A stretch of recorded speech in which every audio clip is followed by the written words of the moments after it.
성경 말씀 예레미야 51장입니다. 구약 성경 1137쪽 예레미야 51장 15절부터 24절까지 말씀을 저와 여러분이 한 절씩 나누어서 읽고 마지막 24절은 다 같이 읽도록 하겠습니다.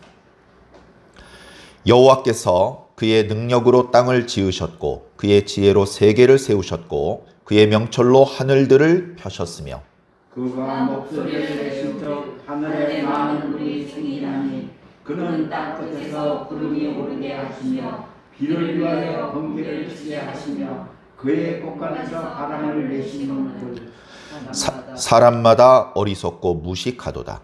금장색마다 자기가 만든 신상으로 말미암아 수치를 당하나니 이는 그 부어 만든 우상은 거짓이요 그 속에 생기가 없음이라. 그것들은 헛된 것이요 보름거리이니 진멸하시는 때에 멸망할 것이나 야곱의 분깃은 그와 같지 아니하시니 그는 만물을 지으신 분이요 이스라엘은 그의 소유인 지파라. 그의 이름은 만군의 여호와시니라. 여호와께서 이르시되 너는 나의 절패 곧 무기라. 나는 내가 나라를 분쇄하며 내가 국가들을 멸하며 네가 말과 기마병을 분쇄하며 네가 병거와 병거대를 부수며 네가 남자와 여자를 분쇄하며 네가 노년과 유년을 분쇄하며 네가 청년과 처녀를 분쇄하며 네가 목자와 그 양떼를 분쇄하며 내가 농부와 그 멍에소를 분쇄하며 내가 도백과 태수들을 분쇄하도록 하리로다. 너희 눈앞에서 그들이 시온에서 모든 악을 행한 대로 내가 바벨론과 갈대아 모든 주민에게 갚으리라. 여호와의 말씀이니라. 아멘. 아멘. 감사합니다. 감사합니다.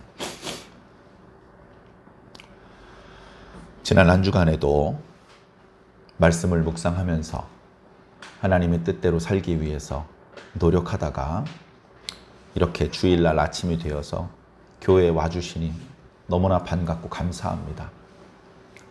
우리는 어쩌면 최선의 노력을 다 하지도 못하고 정말로 최선의 노력을 다 했어도 하나님의 눈에는 아마 차지 않을 겁니다.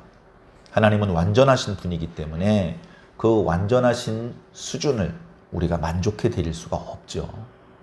그래도 감사한 건 우리 하나님께서 우리를 야단치시고 싶으셔서 엄한 눈을 부릅뜨고 쳐다보시는 게 아니고 우리의 그 못난 곳 중간중간에 있는 이쁜 부분을 보시면서 흐뭇해 하시는 그런 눈빛으로 우리를 바라보아 주시기 때문에 우리가 감히 또 이렇게 아버지 앞에 나왔고 감히 그분을 아버지라고 부르고 거기다가 이거도 주세요 저거도 주세요 그렇게 빌기까지 하고 있습니다.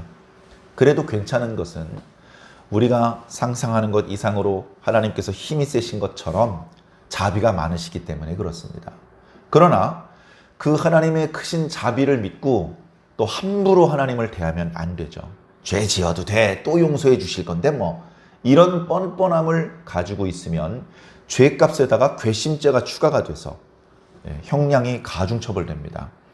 그런 미련함에 빠지지 말고 노력을 해도 실수하고 범죄하는 부분에 대해서 부끄럽게 생각하고 하나님 앞에 죄송하게 생각하면서 자신을 채찍질해서 더 분발할 수 있는 결국 완벽한 단계까지 올라가지 못해도 우리가 그렇게 최선을 다하는 모습만 보여도 하나님께서는 그것으로 충분히 기뻐하실 겁니다. 아이의 성적이 좋지 않은데 놀고 있어요. 그러면 뭐 누가 좋아하겠습니까? 근데 전교 1등 뭐 이런 게 아니어도 그래도 최선을 다하는 모습, 자기가 기대하고 희망했던 목표만큼 달성해내지 못해서 땅을 치는 모습, 그런 모습을 보면 부모가 더 이상 거기다 대고 야단치지 않습니다. 내버려둬. 지금 알아서 잘하고 있어. 그렇게 더 잘할 수 있도록 응원이나 해주지. 너 지금 그거밖에 못해? 어떤 아버지는 그런다 그러더라고요. 1등을 했는데도 방심하면 더 나빠 이러면서 칭찬을 안 하고 계속 몰아붙이기만 하면 어린 학생이 어디로 가겠습니까? 그런데 세상에 있는 우리 아버지들은 더러 부족한 부분이 있지만 하늘에 계신 우리 아버지는 정말 멋진 분이라서 우리가 조금 부족함이 있어도 걱정 없이 교회 나오실 수 있습니다. 다 신사복 입고 나왔는데 나 잠바 입고 교회 가도 돼? 됩니다. 다 헌금들 준비했는데 나 빈손인데 괜찮습니다. 하나님은 그것 가지고 한 번도 뭐라고 하신 적이 없습니다. 그래서 힘이 되면 헌금을 할 수도 있고 좀 어려우면 다른 사람이 헌금한 것으로 이렇게 좀 구제를 받을 수도 있고 그렇게 돕기도 하고 도움을 받기도 하면서 우리는 하나님의 백성이 되어가는 겁니다. 도와줄 줄도 알고 도움을 받을 때 감사할 줄도 아는 그런 진정한 하나님의 백성이 꼭 되어주시기를 바랍니다. 우리는 지금 이제 교회를 다니고 있기 때문에 우리가 사는 시대는 초대교회, 로마의 박해와 무슨 순교 이런 시대도 아니고 우리나라로 말하면 공산당이 또는 일제 그 제국주의자들이 기독교를 탄압하는 그런 시대가 아니지 않습니까? 기독교인이 많다고 우리나라가 기독교 국가다 이런 착각을 해서는 안 되겠지만 그래도 이만하면 종교의 자유가 어느 정도 보장이 되고 본인의 의지에 따라서 더 열심히 기도하고 말씀을 배울 수 있는 기회가 열려 있는 것이니 이만하면 하나님께서 우리에게 은혜를 베풀어 주시고 축복의 기회가 열렸다고 생각을 하시고 주어진 여건 속에서 한번 최선을 다해 주시기를 부탁을 드립니다. 오늘 우리가 읽고 있는 이제 예레미야 51장 지난 시간에도 말씀드렸지만 예레미야의 맨 뒷부분 46장부터 51장까지는 이제 하나님께서 유다 그 주변 나라들을 향한 심판의 말씀이 기록되어 있다는 말씀을 드렸습니다. 그 중에서 특이한 것은 다른 나라들은 하나님께서 바벨론이라는 몽둥이를 들고서 다른 나라를 멸망시키셨는데 맨 마지막에는 그 바벨론이 심판의 대상자가 되는 그런 특별한 구조를 가지고 있습니다. 그런 부분을 보면서 그리고 제가 이렇게 묵상하는 그 말씀 묵상표를 보니까 예레미야 말씀으로 주일날 은혜를 나누는 건 이제 오늘이 마지막입니다. 오늘 이후에도 51장 뒷부분과 52장이 있는데요. 그 부분은 이제 51장 뒷부분까지는 비슷한 주제, 바벨론을 심판하신다는 하나님의 말씀이고 52장은 이제 마지막 부분, 어쩌면 앞에 이제 지나간 부분인데 예루살렘이 멸망당했을 때 시드기야 왕이 이렇게 고초를 당하는 그래서 나라가 멸망당하고 유다 사람들이 포로로 끌려가는 그때를 다시 회상해서 52장에 이제 기록이 되어 있는 그런 것으로 이제 예레미야 말씀은 끝나고 잘 아시는 것처럼 이어지는 예레미야 애가는 그야말로 슬픈 노래입니다. 왜? 유다가 멸망했잖아요. 하나님의 백성들이 죽고 성전이 무너지고 예루살렘이 불타고 그런 슬픈 것들에 대하여서 슬픈 노래를 예레미야가 지어 부른 내용인데요. 자, 어쨌든 우리는 예레미야까지 묵상을 하고 또 다음 달에는 조금 다른 본문을 가지고 또 은혜를 나누도록 하겠습니다. 자, 지난 한 주간 동안 우리가 묵상했던 말씀, 우리가 지난 주일은 에돔을 향한 하나님의 심판 경고의 말씀, 그 말씀을 중심으로 이제 은혜를 나누었고요. 그 뒷부분에도 이제 다른 여러 나라들에 대한 경고가 있었고, 그리고 많은 분량, 50장과 51장에 걸쳐서, 그리고 보면요, 50장도 길고 51장도 좀 길어요. 그렇게 많은 분량에 걸쳐서 바벨론에 대한 하나님의 심판의 메시지가 담겨져 있는데, 그것만 보아도 하나님께서 바벨론을 향해서 얼마나 많이 진노하셨는지 알 수 있죠. 그리고 그 바벨론을 이제 덩치가 크니까요. 예를 들면 모압 딱 한 대 때리면 딱 다운되고 게임 끝납니다. 근데 바벨론은 이제 여러 대 때려야 되는 거죠. 그렇게 철저히 바벨론 국가 또 그 국민들을 향해서 하나님께서 진노하시는 만큼 심판을 베푸시는 말씀들이 기록되고 있는데요. 먼저 이제 우리가 생각해 봐야 될 것은 하나님께서 하나님의 백성들을 향해서 진노하시고 그래서 그들에게 징계하신다. 이건 좀 자연스러운 일입니다. 예를 들어 설명을 하자면 우리 아버지가 내가 잘못해서 나를 야단치셨어요. 잘못될 게 없죠. 그런데 우리 아버지가 내 친구도 야단치고 옆집 아이도 야단치고 이렇게 되면 아니 왜 그러시지? 이렇게 되는 거예요. 우리는 이제 그런 생각을 합니다. 친구는 친구 아빠가 야단치면 돼. 옆집 아이는 옆집의 가족들끼리 알아서 할 일이야. 이제 이런 생각을 가지고 있어요. 그런데 그 생각은 맞는데 하나님은 이스라엘과 유다만 간섭하셔야 돼. 이 생각은 틀리다는 겁니다. 하나님은 여호와 하나님은 이스라엘과 유다의 하나님이야. 이스라엘과 유다에 대해서만 어떤 권리가 있어. 다른 나라에 대해서는 나서시면 안 돼. 애굽 사람들에게는 아몬이 있고 모압 사람들에게는 그모스가 있고 암몬 사람들에게는 말감이 있고 저 바벨론 사람들에게는 마르둑이 있어. 알아서 할 일이야. 하나님 이스라엘 백성이나 잘 가르치세요. 걔네들 맨날 하나님 망신만 끼치잖아요. 사람들이 그렇게 핀잔을 할 판이야. 근데 사실은 뭐죠? 그런 우리가 과거에 알고 있던 상식을 뛰어넘어서 전에 뜨지 못했던, 전에 이제 까막눈이었는데 영적인 믿음의 눈을 뜨고 나니까 우상은 없는 거예요. 우상은 없어요. 그리고 신은 딱 한 분인데 그분이 바로 이스라엘과 유다의 하나님이셨던 여호와 하나님이야. 그분이 그 약소 민족의 신인 줄로만 알았는데 알고 보니까 온 우주를 창조하신 분이네. 그럼 다른 나라에 있는 이스라엘 사람들이 만들었던 성전보다 더 큰 신전을 가지고 있고 그 안엔 더 큰 우상을 세워놨던 그 신들은 뭐냐? 가짜 신이야, 가짜 신. 사람이 자신의 필요에 의해서 만든 신. 내가 전쟁을 해야 되겠는데 전쟁의 신이 좀 있으면 좋겠다. 그러면 전쟁 출정하기 전에 그 신을 향해서 뭔가 이렇게 제사도 하고 그 신을 위한 제사장을 세워서 그 제사장의 입술을 통해서 여러분들은 승리하실 것이라고 말씀하셨습니다 라고 하면 군사들 사기도 올라갈 텐데 그럼 전쟁의 신이 있으면 좋겠다. 그렇게 해서 이제 신들이 하나둘 만들어지는 겁니다. 농사를 지을 땐 농경의 신이 필요하고 전쟁을 할 땐 전쟁의 신, 바다에 나갈 땐 바다의 신이 있으면 좋겠죠. 사람이 죽었어요. 죽음의 신이 있으면 좋겠죠. 그죠? 이렇게 해가 안 뜨고 흐리고 맨날 비가 오면 또 문제가 되니까 태양의 신도 있으면 좋겠고 맨날 맑으면 안 돼. 비도 좀 내려야 돼. 그럼 비의 폭풍의 신이 있으면 좋겠고 이집트에 가면 나일강의 신도 있고 농사 지을 때 소가 중요한 역할, 소의 신이 있고 이런 식으로 우상이 그 숫자를 헤아릴 수 없이 계속해서 만들어지고 있습니다. 어쩌면 지금도 만들어지고 있을걸요. 요즘 송아지 모양의 우상을 세우면요 시대에 뒤떨어진다고 생각합니다. 요즘 그렇게는 안 하지만 비유를 들면 요즘은 핸드폰 모양의 신을 만들어 놓고 그 앞에 경배를 드릴 겁니다. 정신을 안 차리면요 나도 모르게 우상 숭배하는 사람을 흉내내게 됩니다. 정신을 잘 차리시기를 바랍니다.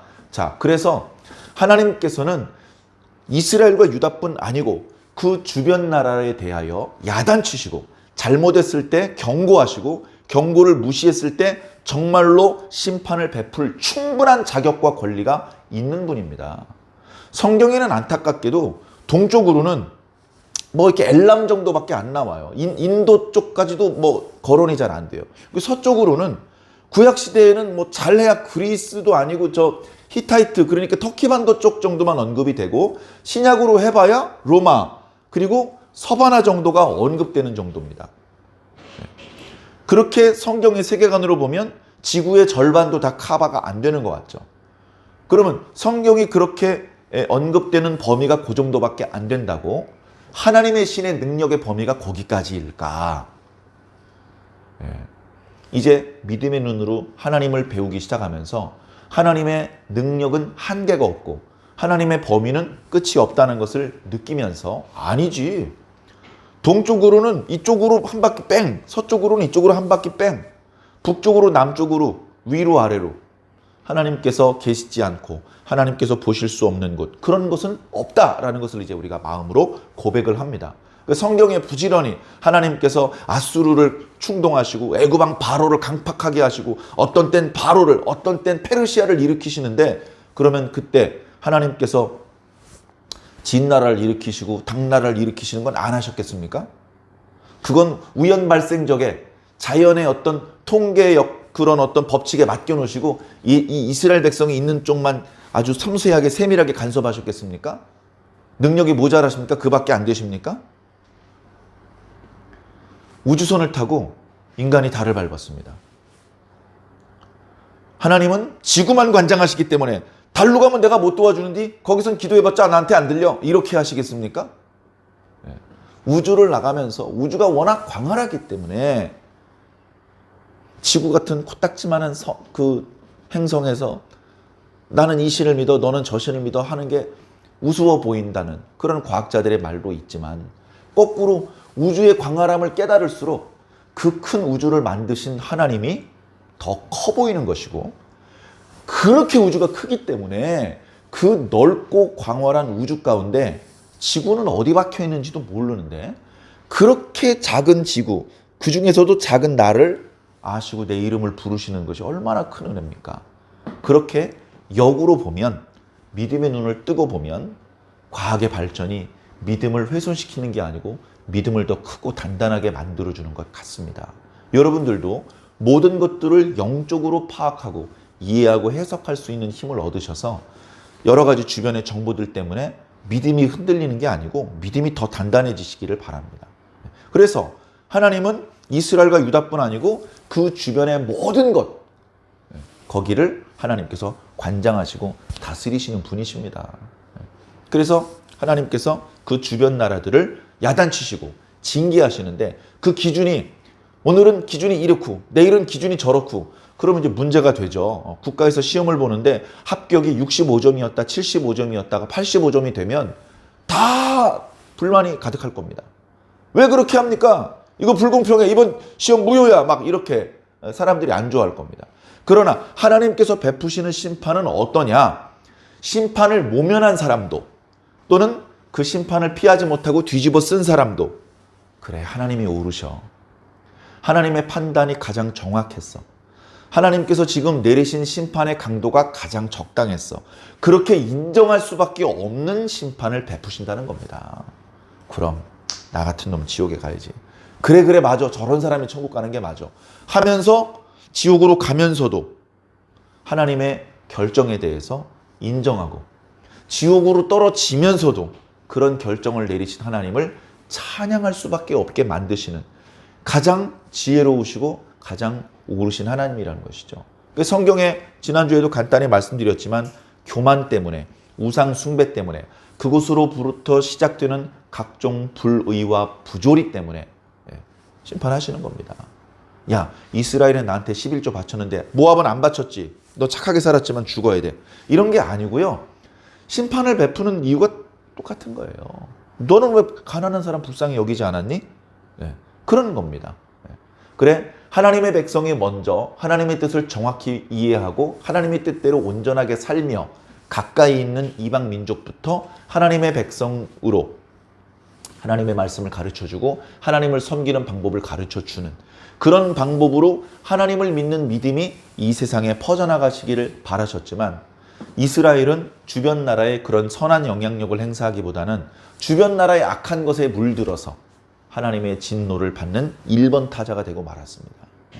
자, 그런 것들을 반면 교사 삼아서 오늘은 우리가 천국 제일 밑에 천국문에 이렇게 얼굴이 닿을 정도로 우리가 구원받을 사람의 맨 앞줄에 서 있다고 자부하면서 거꾸로 하나님의 진노의 1번 타자가 되면 안 되기 때문에 구약에 또 성경에 주신 모든 말씀들을 거울과 경계로 삼아서 나 자신을 더 온전한 모습으로 이렇게 담금질을 해 주셔야 한다는 것입니다. 그래, 하나님께서는 당신의 뜻을 먼저 알려주십니다.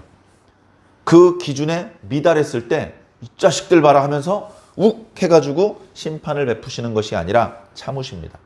기다려 주십니다. 당신의 뜻이 무엇인지 다시 말씀해 주십니다. 그래서 돌이킬 수 있는 기회를 주십니다. 그 기회도요, 많이 주십니다. 그런데도 불구하고 말을 듣지 않으면 그때 재앙을 베풀어 주십니다. 성경에 하나님께서 재앙을 베푸시는 방법을 보면요, 전면적인 재앙은 잘 안 베풀어 주세요. 그렇게는 잘 안 하십니다. 자, 엄밀한 의미에서 전면적인 재앙은 최후의 심판입니다. 그 이외의 나머지 심판은 전면적인 재앙이 아니에요.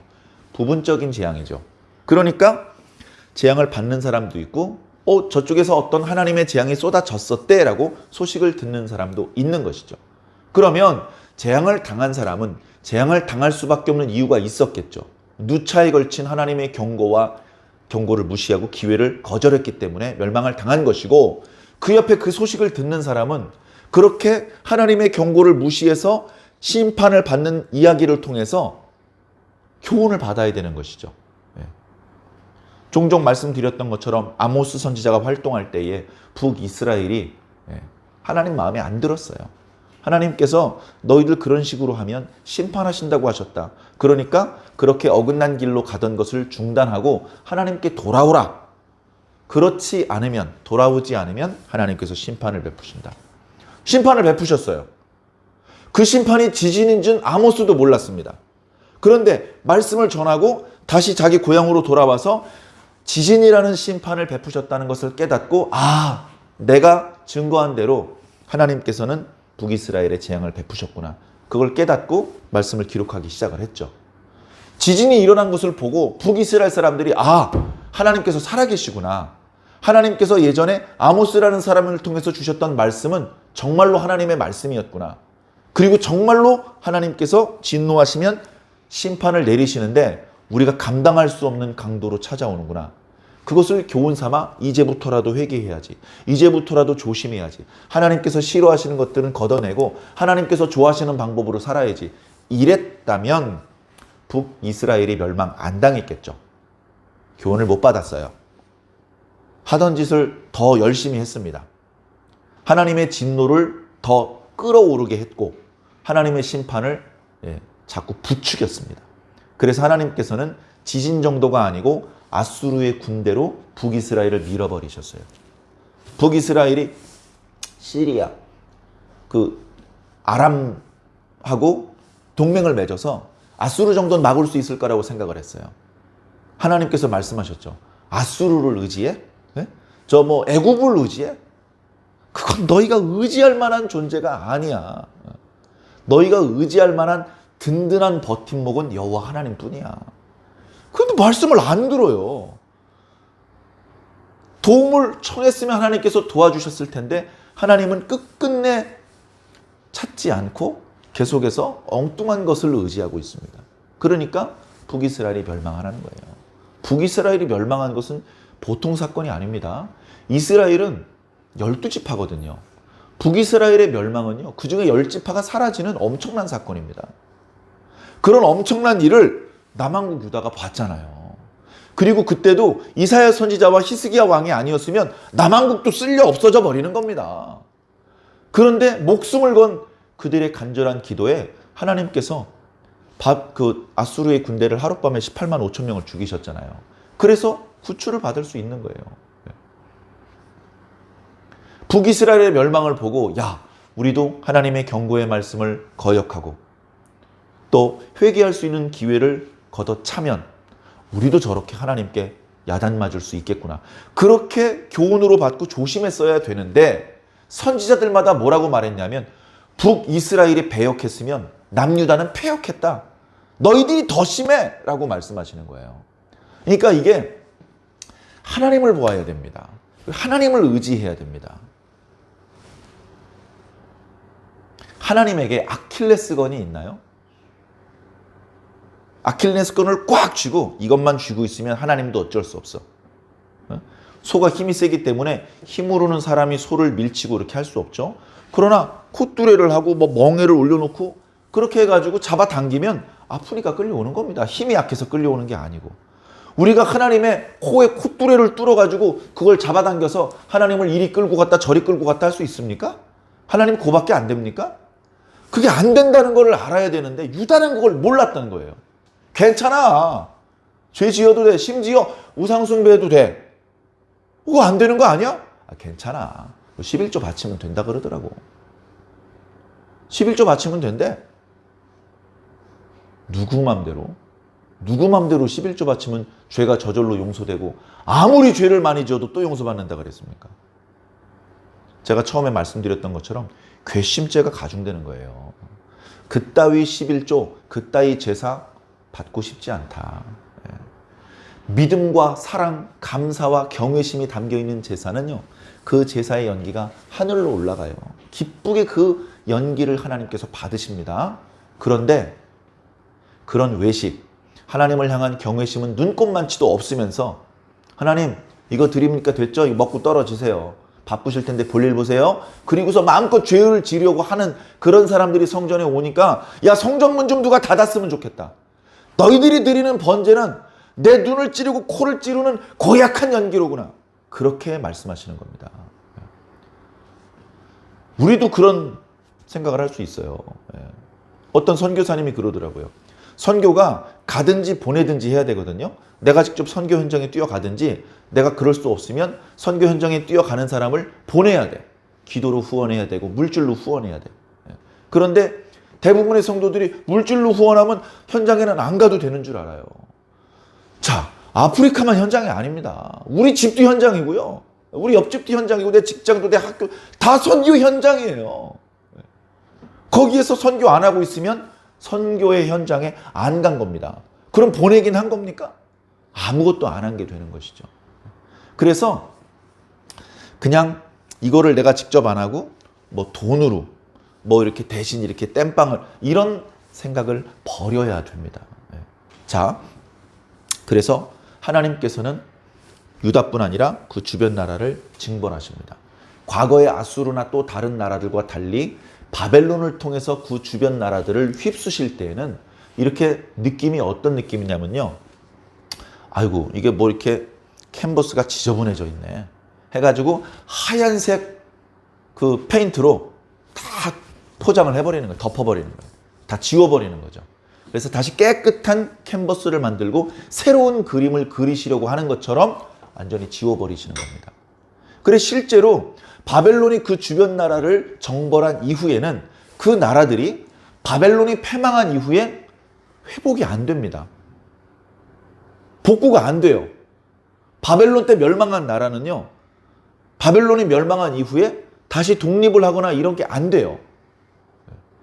유일하게 귀환한 나라가 있다면 거의 유일하게 유다입니다. 유다가 어떻게 대제국이 그 주변을 지배하던 시대에 편안하게 자기 원래 고향 땅으로 복귀를 해서 독립국가에 준하는 모습으로 살 수 있었을까? 기적입니다. 미스테리죠. 자연 발생적으로는 그런 일이 일어날 수 없습니다. 그러니까 그런 것들을 볼 때 우연이다. 또는 뭐 이렇게 그 운이 다했다. 역사학자들이요. 이렇게 역사를 설명하는 거 보면요. 다 과학적이고 다 근거가 그럴싸하지 않아요. 뭐 이렇게 좀 미신적인 얘기를 해. 뭐 나라가 기울었고 뭐 이상한 그 재수 없는 일이 겹쳐서 흉년에 전염병이 돌고 뭐 그러다 보니까 뭐 자, 그런데 그게 아니고요. 하나님께서 하신 겁니다. 바벨론 같이 강한 나라가 잘 안 나와요. 바벨론이 엄청나게 강합니다. 세계사 그 역사적인 표현으로 하자면 구바벨론이 있었고요. 지금 주변 열강을 무너뜨렸던 바벨론은 신바벨론이죠. 그 신바벨론의 전성기가요 100년을 못 갑니다. 그러니까 갑자기 엄청나게 세졌다가 100년도 안 돼서 엄청나게 약해져 버리는 거예요. 좀 이상하죠. 그 정도로 세졌으면 그죠? 전에 말씀드렸던 것처럼 그 주변 나라들을 다 정복했고요. 애굽도 거의 유일하게 바벨론 때 무너졌습니다. 애굽에 황금이 많거든요. 그걸 바벨론 때 전부 다 바벨론으로 가져온 거예요. 그 바벨론에 세 개의 금이 다 모여 있다시피 했어요. 그 정도면 1000년은 가야지. 1000년은. 그런 생각이 들 정도로 엄청나게 강했던 바벨론이 100년도 안 가서 꽝 하고 자빠진다면 그것은 자연 발생적으로 벌어진 일이 아니고 눈에는 안 보이지만 하나님의 강력하신 손이 개입하신 겁니다. 그래 그 부분을 성경은 직설로 화법으로 말씀해 주고 있는 것이죠. 바벨론은 나의 도구다. 바벨론 왕 느부갓네살은 나의 종이다. 사실은 내가 천지를 만든 하나님이야. 천지를 만들었고 그 가운데 사람과 들짐승이 뛰어다니게 했는데 내가 그 모든 사람들과 그 모든 들짐승을 느부갓네살한테 줬어. 이제부터는 느부갓네살 마음대로야. 내가 느부갓네살에게 힘을 실어줬어. 느부갓네살이 어디로 가고 싶으면 아무도 막지 마. 막는 놈은 다 죽어. 그렇게 시스템을 만들어 놓으신 거예요. 그렇게 하셨는데 말씀드렸던 것처럼 이제 그 바벨론이 멸망당하게 된 것입니다. 자, 그러면 하나님께서는 왜 바벨론을 흥하게 하셨으며 또 하나님은 왜 그 바벨론을 망하게 하셨습니까?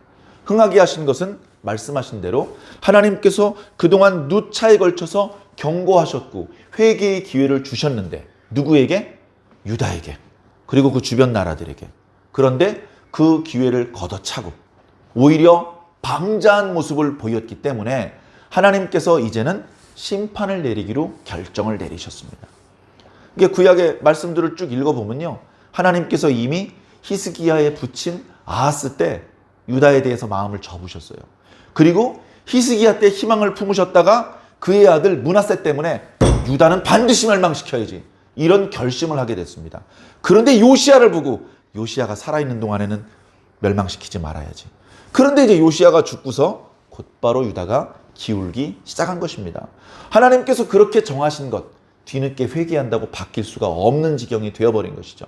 그렇게 해서 하나님께서 유다를 징벌하시는데 바로 유다를 징벌하시기 위해서 그리고 그 주변 나라들에게 하나님의 공의를 보여주시기 위해서 하나님께서 바벨론을 이렇게 세우신 겁니다. 그리고 새로운 그림을 그리셔야 되기 때문에 지저분해진 것들을 다 지워버리기 위해서 바벨론을 일으켜 세우신 것이죠. 그래서 바벨론을 통해서 사실은 하나님이 당신의 면모를 살짝 보여주시는 겁니다. 바벨론 어때? 세지? 바벨론 이길 수 있겠어? 그 바벨론 내 손에 쥐고 있는 금잔이야. 내가 마음대로 들고 있다가 아무나 마시게 하면 미쳐버리게 만드는 그런 금잔이야. 걔 내가 가지고 노는 막대기야. 바벨론이 세지? 난 그보다 더 세. 그런 것들을 암시적으로 보여주시는 것이죠.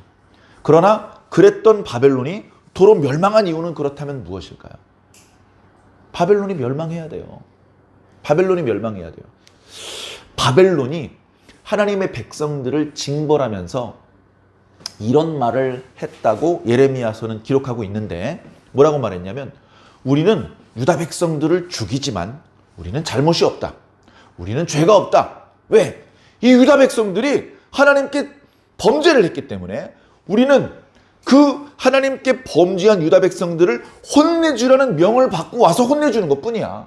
그러니까 우리는 잘못이 없어 라고 말하고 아무 양심의 가책 없이 무차별로 그냥 유다를 짓밟아 버린 것이죠.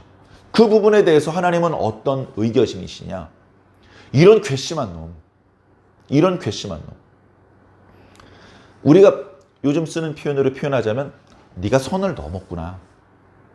네가 지나쳤구나. 오바했구나. 그래 어떤 표현을 말씀하시냐면 하나님의 소유된 백성을 네가 노략했도다 라고 표현하고 있어요. 유다는 하나님의 소유라는 것입니다. 하나님의 양떼라는 것이죠. 그걸 야단쳐서 하나님의 공의를 드러내고 그들로 하여금 회개로 나아갈 수 있도록 그렇게 야단을 쳐야 되는데 그것을 넘어서 노략해버린 거예요. 노략했다는 말은 함부로 죽이고 함부로 뺏고 그렇게 함부로 대우했다는 것입니다. 생각해 보세요. 제가 아들을 사랑하는데 이 아들이 좀 더 좋은 사람으로 성장하기 위해서 오냐오냐 하지 말고 선생님 잘못하면 회초리를 들어서 때려도 좋습니다. 오냐오냐 하지 마시고요. 제 아들이라고 눈 감아주지 말고 그냥 엄하게 해주십시오 라고 부탁을 했더라도 선생님이 그 아이를 어느 정도까지 할 수 있을 것 같습니까? 선이 있잖아요. 선이. 함부로 하는 데는 한계가 있는 거예요. 그런데 바벨론은 하나님의 소유된 백성을 너무 지나치게 학대를 한 겁니다. 그 부분을 하나님께서 다 보고 계시죠. 너 지금 선을 넘었어. 너 지금 너무 지나쳐. 하나님의 백성들의 부르짖는 소리를 들으시고 이 녀석 봐라 하면서 바벨론도 결국은 하나님의 손에 의해서 심판을 받게 될 것을 미리 말씀하시는 것입니다. 바벨론을 멸망시키는 이유가 하나 더 있습니다. 하나님께서 바벨론을 향해서 보복하신다라고 표현하고 있는데요. 바벨론이 그렇게 하나님을 향해서 뭐 이렇게 엄청난 죄를 지었나? 바벨론이 저지른 죄 중에 하나가 성전을 파괴시킨 죄입니다. 야, 유다를 멸망시키라 그랬지. 성전을 파괴하라 그랬어. 너 내 이름으로 일컫는 그 집을 무너뜨렸지. 그럼 나는 이제 너의 집을 무너뜨릴 거야. 네가 유다에 베푼 그 모든 악행을 내가 이제 너희들이 살고 있는 성읍들에 베풀 거야. 내가 너에게 보복할 거야. 성전을 위한 보복이야. 하나님은요, 우리가 생각하는 것보다 성전을 중요하게 생각하십니다.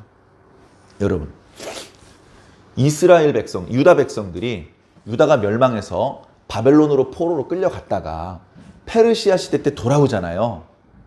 그게 기간이 얼마나 되시는지 아십니까? 그거를 몇 년이다 말하기 조금 애매해요. 왜 애매하냐면 포로로 끌려간 게 3차례에 걸쳐서 끌려갔어요. 그리고 귀환도 한꺼번에 우르르 온 게 아니고요. 3차례에 걸쳐서 왔어요. 그러면 몇 차의 귀환을, 몇 차의 포로로 끌려간 걸 기준으로 삼을 거냐 이거죠. 표현하기가 좀 애매하거든요. 그런데 하나님께서 예레미야 선지자를 통해서 말씀하시기를 70년이다 라고 말씀하셨어요. 70년. 남왕국 유다가 멸망한 것을 기원전 586년이라고 기록하고 있습니다.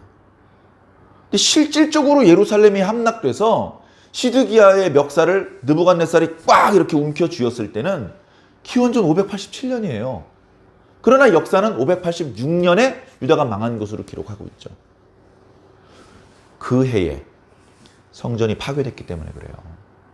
기원전 586년에 예루살렘 성전이 파괴됐습니다. 그래서 남왕국 유다는 실질적으로 멸망한 것이고요. 포로가 몇 년도에 끌려갔는지 별로 중요하지 않아요.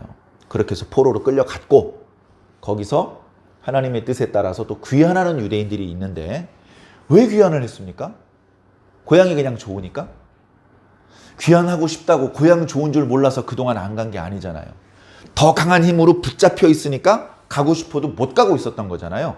그랬는데 하나님께서 유다 백성을 붙잡고 놓아주지 않는 바벨론을 깨트리시고 페르시아가 그 지역을 다스리게 하시더니 페르시아의 첫 번째 황제 고레스가 유다 백성은 고향으로 돌아가도 좋다. 옛날 바벨론이 너희들이 성전에 쓰던 기물들을 다 빼앗아 왔는데 다 가지고 가도 좋다. 돌아가는 길에 무사 통과할 수 있도록 통행증을 발행해 주겠다. 경비가 부족하면 내가 경비를 조달해 주겠다. 너희들은 유다로 복귀하는 대로 성전을 건축해라. 그 명령을 고레스가 한 거예요. 고레스는 이방인이고 여호와 하나님이 뭔지 뭘 알아? 그런데 고레스의 조서에 여호와 하나님을 위해서 성전을 건축하라고 기록하고 있습니다. 그래서 성전을 건축하는 이야기가 학개서에 나오죠. 성전 건축이 그렇게 수월하지 않아요. 돈도 많이 들고요. 힘도 많이 듭니다. 허다가 어려움이 있으니까요. 사람들이 자기 집부터 짓습니다. 학개 선지자를 통해서 야단치셨죠. 야, 하나님은 지금 판잣집에 계신데, 천막에 계신데 너희들은 판잣집에서 살려고? 그러면서 야단쳐가지고 백성들이 회개하고 다시 성전 공차에 열을 올려서 성전을 건축을 합니다. 기원전 516년도에 수르바벨 성전이 완공됩니다. 솔로몬 성전 파괴되고 딱 70년 만에 성전이 재건된 겁니다. 하나님은 성전이 기준이에요. 성전이 무너져서 그것에 대한 보복으로 바벨론을 멸망시키시고 바벨론을 대신해서 페르시아가 다스리되 그들에게 성전을 빨리 재건할 수 있도록 그렇게 배려하도록 만드신 겁니다. 하나님께서 그렇게 만드신 거예요. 그래서 그런 여러 가지 이유로 또 유다 백성들이 계속 페르시아 지역에 살면 안 되고 이 가나안 지역으로 와야 미가서 5장 2절의 말씀 메시아는 베들레헴에서 태어날 것이라는 말씀이 성취가 될 것 아닙니까?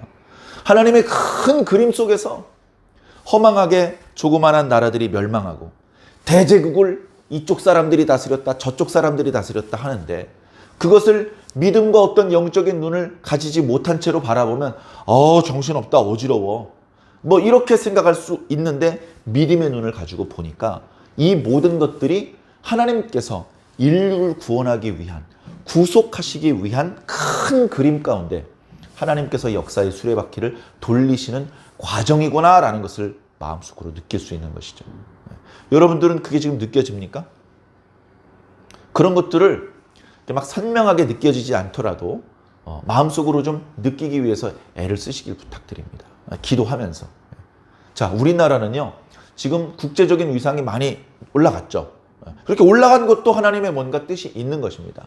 그리고 전 세계를 호령하던 나라들이 조금씩 달라지고 있어요. 그리고 그 호령하는 양상도 예전 같지 않고 또 그렇게 강하던 나라도 휘청휘청하는 모습을 보이기도 합니다. 우리가 야 저러다 일본이 미국 따라잡겠어 싶었는데 지금은 우리가 일본을 따라잡았어요. 그런 것들은 과거에는 상상하기 어려웠던 것들입니다. 그것들이 구체적으로 그건 왜 그랬고 그때 무슨 일이 있었고 이것과 관련해서는 하나님의 어떤 계획이 있었고 그걸 다 규명해내서 꺼내 보여드릴 수는 없어요.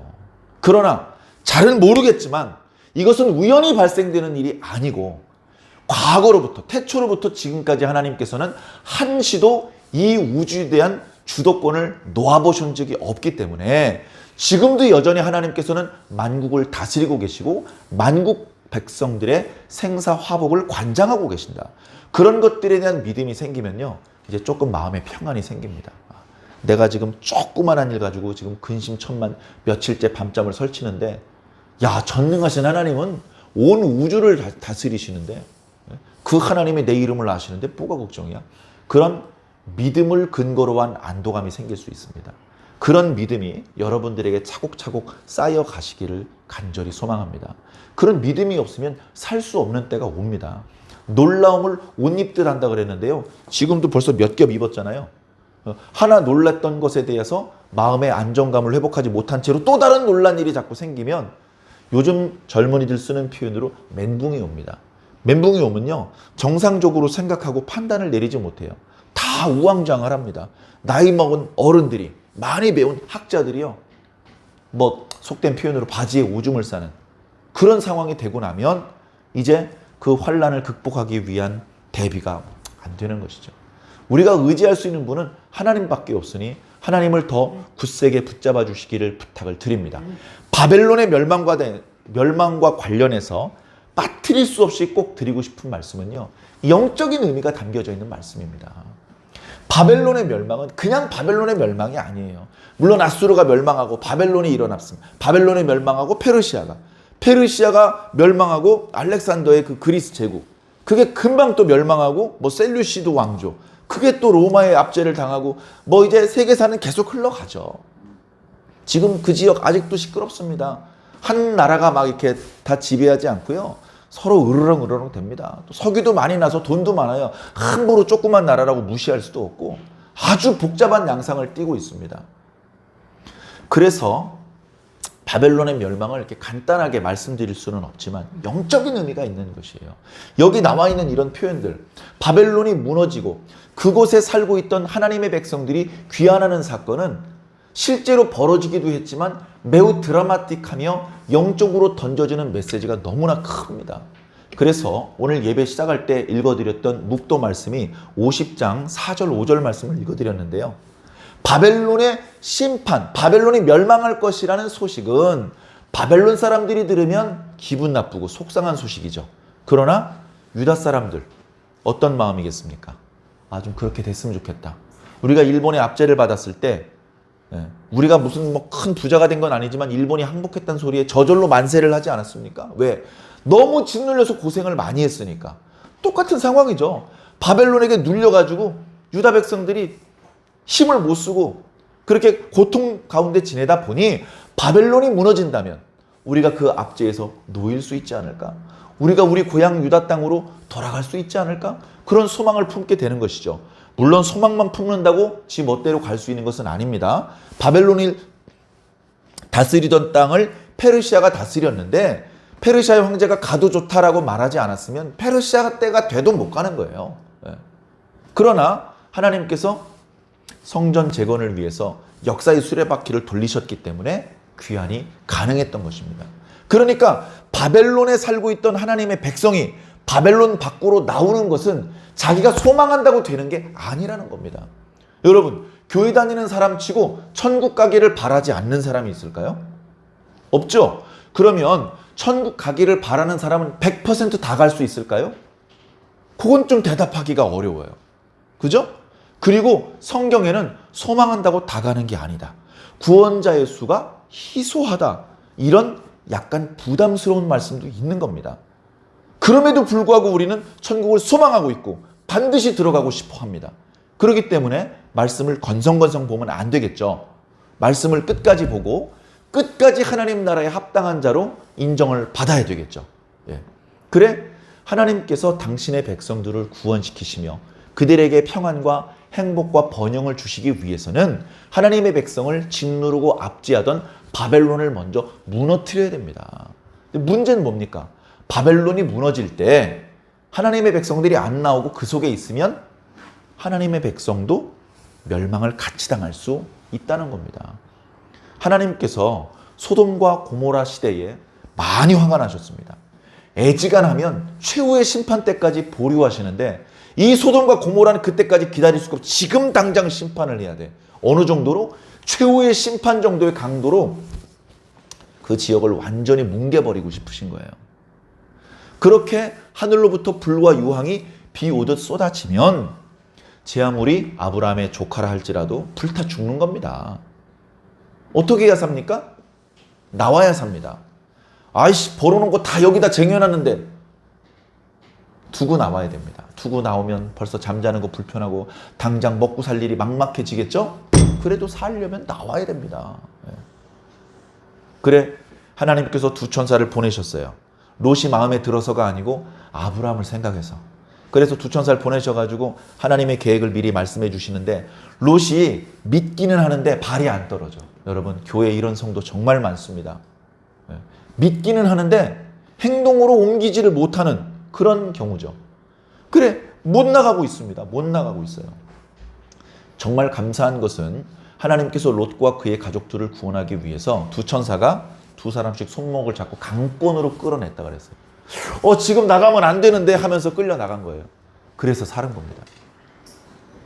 물론 그 뒤에 모습은 그렇게 아름다운 모습은 아니었지만 하나님의 그런 특별한 간섭이 아니면요 살아날 방도가 없어요. 하나님께서 당신의 계획을 말씀도 안 해주셨는데 내가 눈치를 쫙 채가지고 내가 살고 있는 곳은 바벨론이구나. 여기 멸망당하겠네. 여기 있으면 죽겠네. 그럼 어떻게 해야지? 저쪽으로 가면 살겠구나. 하나님 저쪽에 계시니까 저쪽 근처로 가면 방법이 있겠지. 이렇게 스스로 알아내는 사람은 없습니다. 그거 어떻게 해야 됩니까? 하나님께서 끊임없이 부르시는 거예요. 내 백성아 나오라. 너희들 거기 있으면 그 죄인들이 멸망할 때 같이 멸망될 수도 있어. 그들과 함께 멸망당하지 말고 너희들은 좀 나와라. 나와야 됩니다. 그래서 하나님은 계속해서 부르시겠죠. 나와야 됩니다. 이 말씀을 요한계시록의 구도 속에서 우리가 작년 말에는 요한계시록을 이맘때 묵상을 했던 것 같아요. 거기에서는요. 바벨론이라고도 표현하셨지만 바다라고 표현하셨어요. 바다에 사람들이 빠져 있습니다.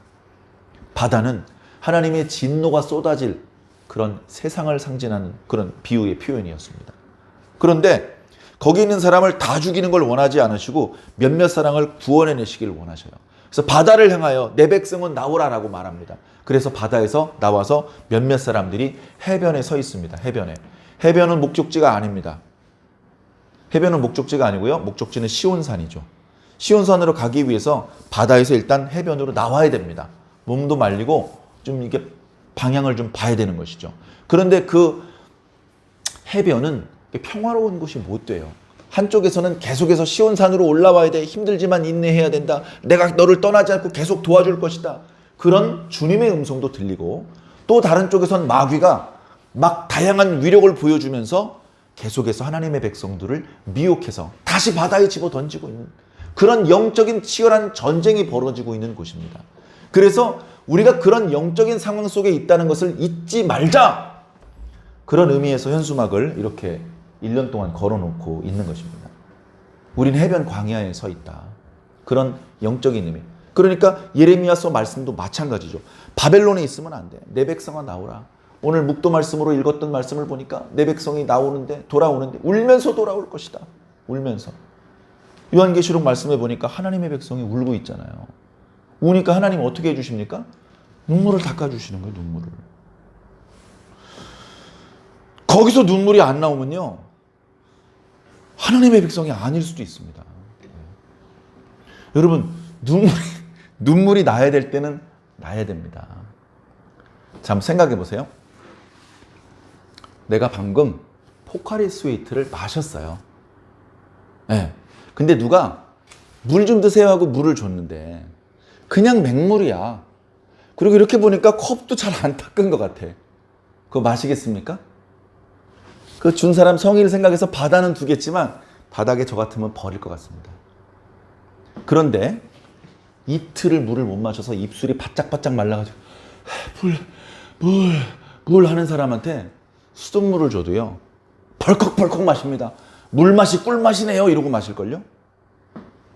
하나님께서 시온산에서 당신의 백성을 맞아주시는데 그게 맹숭맹숭 눈물이 안 나면 이게 뭔가 고장나 있는 겁니다. 눈물이 나야 될 땐 눈물이 나와야 되고 찬양이 터져 나올 땐 찬양이 터져 나와야 되는 겁니다. 그런 영적인 의미가 담겨져 있고 이 말씀은 현재 진행형으로 이루어지고 있습니다.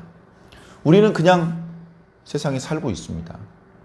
말씀을 들었다고 해서 갑자기 하늘 색깔이 빨개지는 것도 아니고 해가 바뀌었다고 해서 나무가 거꾸로 자라는 것도 아닙니다. 세상은 변함없이 다 비슷하게 그냥 그렇게 흘러가는 것 같습니다. 그럼에도 불구하고 영적인 의미는 달라지는 것이죠. 불타는 금요일 날 세상 사람들 그 흥이 겨운 곳에서 놀고 있을 때 거기서 놀지 않고 교회 와서 기도하고 찬양하고 교회를 청소하는 것. 주일 아침에 일주일 내내 힘들었는데 이때라도 발 뻗고 늘어지게 늦잠 한번 자보는 거지. 이렇게 한번 피로를 풀어줘야 된다니까. 이렇게 하지 않고 아침 일찍 교회를 찾는 여러분들은 이미 바닷속에서 영적으로 무감각한 채 허우적거리는 사람들이 아니고 바다에서 상당히 벗어져 나와서 물길을 말리고 시온산을 바라보는 자들입니다. 여러분 여기서 멈추지 마십시오. 계속해서 여러분들 믿음의 행진을 계속 이어나가시기를 부탁드립니다. 우리의 힘만으로는 어차피 바다에서 나올 수도 없었고요. 우리의 힘만으로는 저 높은 시온산에 올라가지도 못할 겁니다.